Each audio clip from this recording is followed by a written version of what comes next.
ओम शांति। मुझे इस आत्मनिर्भर भारत के लिए आत्मनिर्भर किसान सम्मेलन में भाग लेकर बहुत खुशी हो रही है, क्योंकि भारत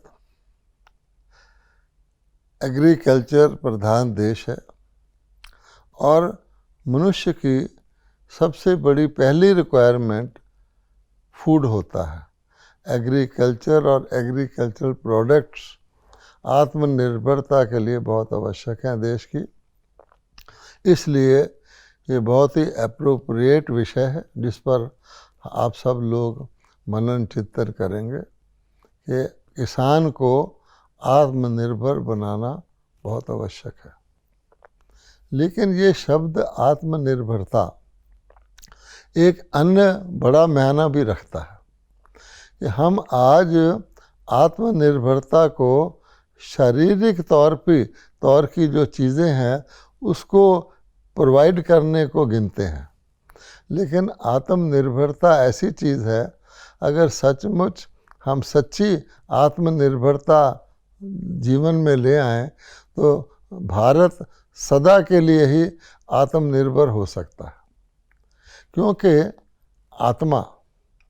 आत्मा के अंदर इतनी शक्ति है, आत्मा के अंदर इतना कैपेसिटी है कि जो कुछ आज दुनिया में हम देख रहे हैं वो सब आत्मा की शक्ति के द्वारा ही, मनुष्यों की सामूहिक शक्ति के द्वारा ही उत्पन्न हुआ है, यहाँ आया है।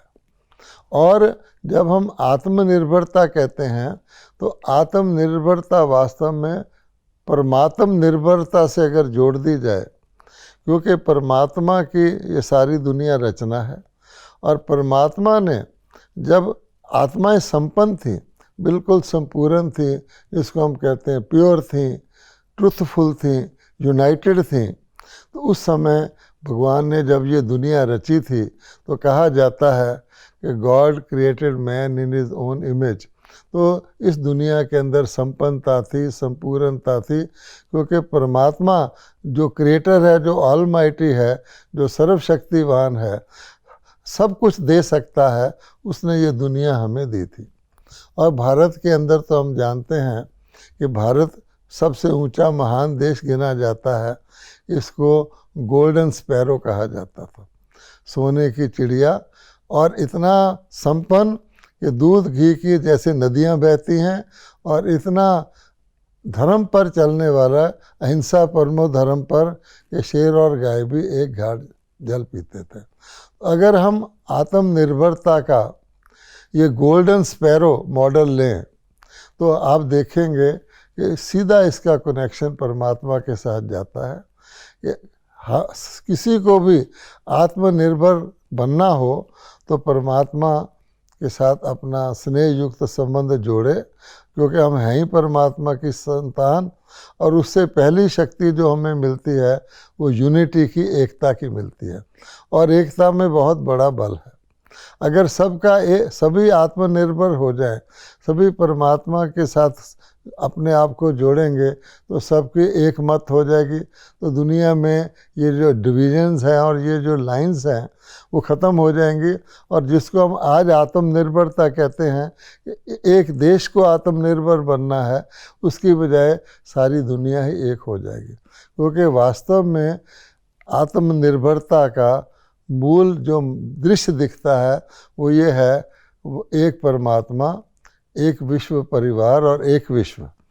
अगर उस मॉडल पे हम चलते हैं तो आप देखेंगे कि सारी दुनिया की हर चीज़ की वैरायटी हमें उपलब्ध है, क्योंकि वास्तव में ये दुनिया इंटरडिपेंडेंट है, और जहाँ कई स्थानों पर कई चीज़ें विशेष पाई जाती हैं उस सब का उपभोग सभी लोग कर सकते हैं। इसलिए अगर हम सचमुच, जैसे ब्रह्मा कुमारीज़ का लक्ष्य है, अब ब्रह्मा कुमारीज़ ने एक रोल मॉडल भी तैयार किया है कि सारे विश्व में ब्रह्मा कुमारीज़ हैं, सारे विश्व की ब्रह्मा कुमारी एक परमात्मा से कनेक्टेड है। तो आप देखेंगे आज दुनिया हैरान है कि ब्रह्मा कुमारी के शुभ संकल्पों से खेती बाड़ी भी बेटर हो रही है, केवल थॉट पावर से, क्योंकि संकल्प शुद्ध है तो हर चीज़ शुद्ध है। तो आत्मनिर्भरता अगर हमने लानी है तो परमात्मा को याद करें, और परमात्मा ने एक ही फार्मूला बताया है कि शुभ चिंतक बनो।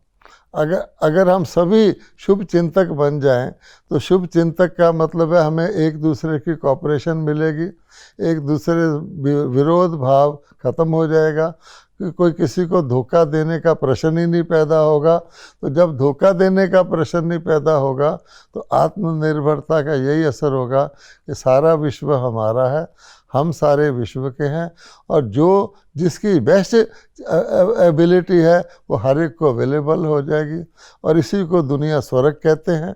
और अगर हमने सीमित तौर पे शारीरिक दृष्टिकोण से आत्मनिर्भरता का प्रयास किया भी, वो आज के ज़माने में तो ज़रूरी है, क्योंकि आपको किसी का विश्वास नहीं है और सचमुच ऐसा हो रहा है, लेकिन इसको चेंज तो करना है ना।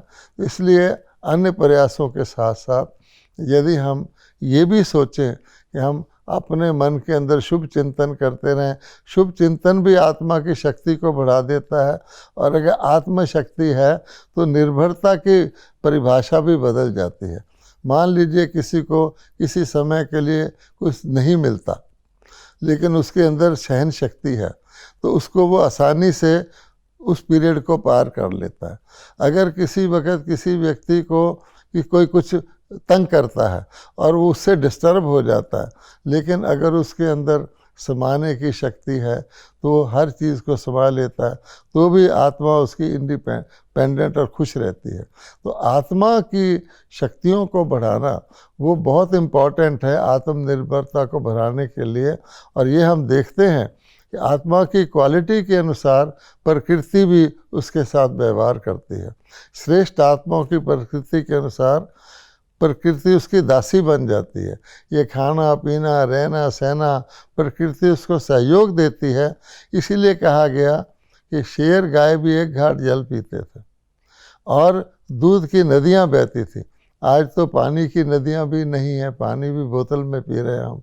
तो इस एंगल से भी हम सबको इस विषय पर विचार करना चाहिए कि परमात्मा पिता अगर हम उससे पुनः स्नेह जोड़ लें तो हमारा आपस में भी स्नेह जुड़ जाएगा, और गुणों में बरतेंगे, शुभ चिंतक बनेंगे, तो ये दुनिया पुनः जो हम चाहते हैं वो हो जाएगी। ओम शांति।